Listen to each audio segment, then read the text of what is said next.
意外發生喺近荔枝角泳池嘅一段呈祥道，涉及意外嘅貨櫃車成架翻側，晾住咗喺分隔行車道嘅石壆。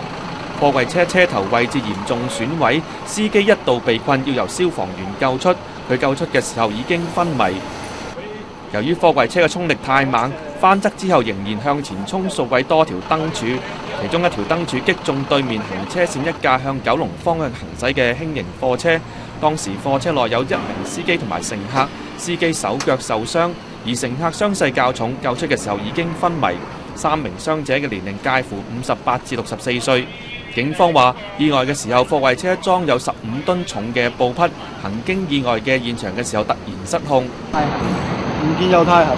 咁據當時嗰個目擊證人所講嘅咧，就係話架車突然間由第3線扭入係由第4線西行第4線就扭去第3線。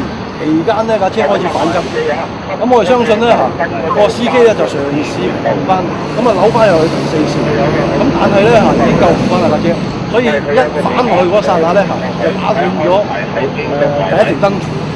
警方初步排除貨櫃車司機酒後駕駛，會從是否超速或者超載方向調查意外嘅起因。香港寬頻電視記者伍耀棠報導。